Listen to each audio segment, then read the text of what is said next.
आज हम लोगों के पास जितने अभी तक एफआईआर हुए हैं उनको एक्सेस कर लिया गया है। उनके आधार पर आगे की कार्रवाई प्रारंभ हो गई है और जो साइंटिफिक एविडेंसेस कलेक्ट करनी है वो काम भी प्रारंभ हो गया है।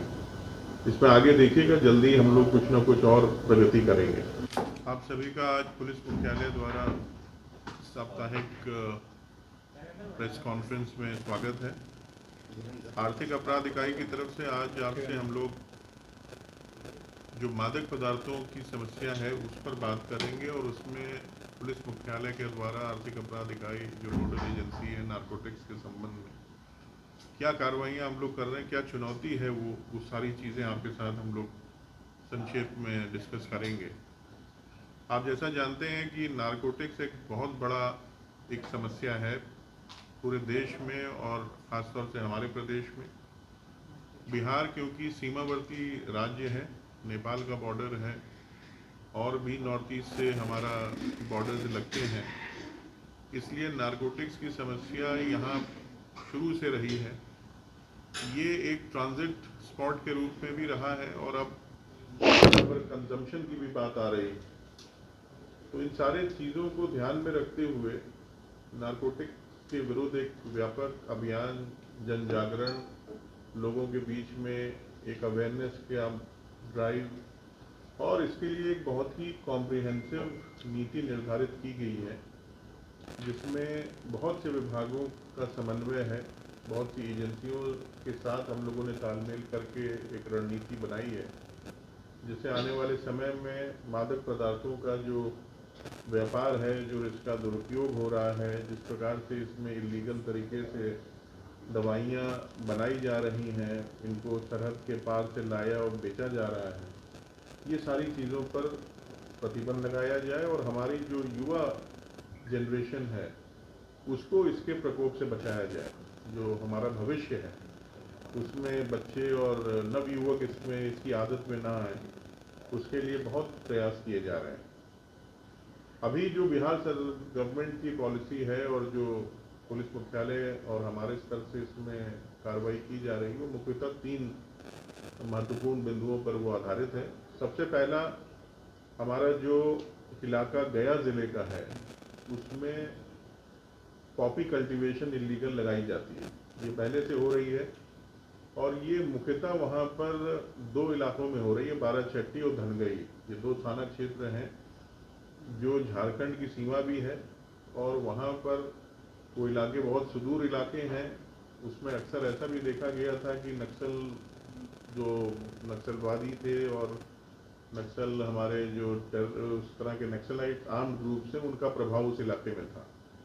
तो इस कारण से भी पहले यहाँ पर प्रशासन की, सिक्योरिटी फोर्सेस की, गवर्नमेंट की रीच कम थी, मगर इधर कुछ सालों में जिस प्रकार की कार्रवाई बिहार पुलिस के द्वारा की गई है तो इन सब इलाकों से मुख्यतः अब नक्सली प्रभाव बिल्कुल समाप्ति पर है। यदा कदा कहीं कोई बात आती है मगर फिर भी इनका प्रभाव आम दस्ते यहाँ नज़र नहीं आते।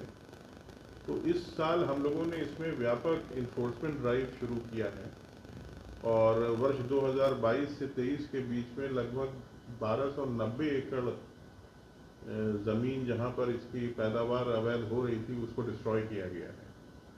इसमें एनसीबी का सहयोग रहा है, सिक्योरिटी फोर्सेस का रहा है, पैरामिलिट्री की जो हमारी सीआरपीएफ और एसएसबी है, इसके अलावा गया पुलिस, बिहार पुलिस, और इसमें हम लोगों ने साइंटिफिक चीज़ों का भी इस्तेमाल किया है। जैसे हम लोगों ने ड्रोन्स का इस्तेमाल करके उसके ऊपर से सर्वेलांस करके एरिया को चिन्हित किया।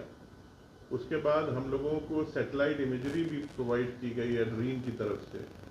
उसके आधार पर भी लगभग 290 एकड़ ज़मीन जहाँ पर स्पेशली ये खेती हो रही थी उसको चिन्हित करके उसका डिस्ट्रक्शन किया गया है और ये अभियान लगातार जारी है। इसका सीज़न होता है अक्टूबर नवंबर से लेकर मार्च तक का ये एक पीरियड होता है जिसमें पॉपी लगाई जाती है और उसका कल्टीवेशन ये लोग करते हैं।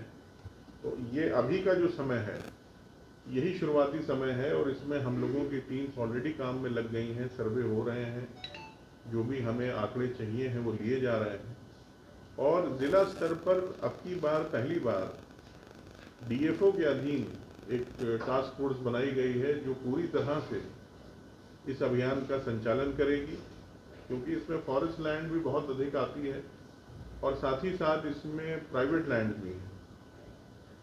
इसमें दर्जनों एफआईआर हम लोगों ने दर्ज की हैं जिन लोगों की ज़मीन के बारे में पता चला है जहां पर ये खेती हुई है अवैध तरीके से, दोषियों के विरुद्ध कार्रवाई हुई है।